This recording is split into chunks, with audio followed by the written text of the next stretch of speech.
Amnesty International and Ice&Fire Theatre have partnered together to launch Protect the Human, a national playwriting competition open to all. As part of the Universal Declaration of Human Rights, laid out 60 years ago, Amnesty's vision is that everyone should enjoy all of the rights enshrined. The competition encourages writers to explore the principles at the heart of human rights. What we were asking people for was full-length plays to be sent in that responded to the aim of the competition, which is making real and relevant the impact of human rights issues on our everyday lives. When we read the scripts, we're looking for effective writing with a pace to it, with something that's credible. An interesting take on a human rights issue and fresh talent. It's not about creating didactic, polemical work. It really is about excellent, subtle, dynamic writing. One of this year's competition finalists is playwright Anna Clarkson. Her play revolves around the recent arrival of a young Thai woman in Burnley. The title of the play, There's Loads of Them in Burnley Ties, is actually a direct quote. And when someone said that to me, I couldn't believe it. So I started thinking about why they would come to Burnley and what would be in it for them. When I started thinking about those things, these characters came into my head and started speaking. And so what we have is 4 characters, 3 of them from Burnley and 1 of them Thailand. And we've got a kind of a love triangle in Burnley. There's Trevor, Graham and Marie. What the hell's he playing at, Trevor? I know. I mean, apart from the obvious. Apart from the fact that he can't handle a woman with a mind of her own who might answer back. So he has to get a pretty little doll that he can wind up when he wants to play with her and put her back in a box when he's had enough. A box with wings that flies back to bloody Thailand. What I think this play does is show the political in the personal. With all commercial transactions, there is an element of exploitation. So whilst Graham is exploiting May by bringing her to this country for sex, and possibly for love, how much is May also exploiting Graham because she needs his money?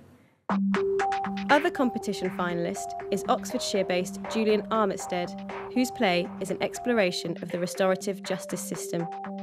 The play I've written is called After the Accident, and I chose that title because I wanted to explore the aftermath of a terrible car accident in which 2 parents lose their 6-year-old daughter in a collision with 2 joyriders who've stolen the car.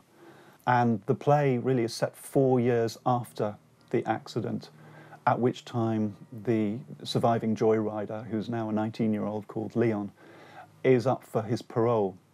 And the effect of that, the prospect of that, terrifies the parents because they don't know how they're going to cope with the idea of this young man being out on the streets again. I find my way along an A road to this village. Looks nice enough. Pub on the right-hand side. Signpost. Almost miss it. In fact, I do miss it. I have to turn back on myself. Then it's down a lane, bare trees on either side, till the lane turns into this driveway. And there it is. Christ. And though it's larger than I imagined, in other ways it's just how you do imagine it, a place like that, with razor wire over the top. I park up. 5 minutes, 10, half an hour. Do you know what I'm here? Do you know what I'm saying? Till I find myself sitting there for 3-4 hours just looking at the sodding gate, thinking all the time, he'll be coming through there. He'll be coming through that gate there. I think drama is fantastic for framing any kind of discussion that's going on in society, and that's how drama has been used, ever since the Greeks. And in the context of human rights, of course, you're talking about rights to do something and, rights to be protected from someone doing things to you. And in a sense, of course, that's inherently dramatic. Last year's competition winner, Sarah Gahala, chose to explore the brutal history of the Khmer Rouge.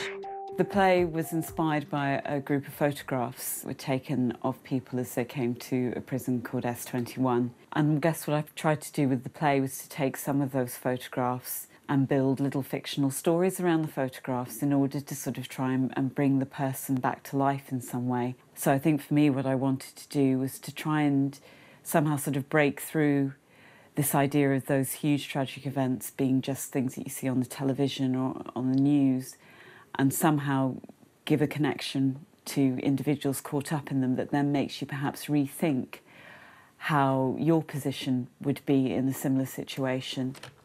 The Protect the Human competition, I think, is a great competition because for someone who works in theatre, it links theatre to human rights and sees theatre as a tool for perhaps helping to understand and maybe even being able to affect some kind of change or have some intervention into situations elsewhere. And I also think it encourages people to write about human rights issues, which means that it's also encouraging another group of people to think about human rights issues and what they might mean to them.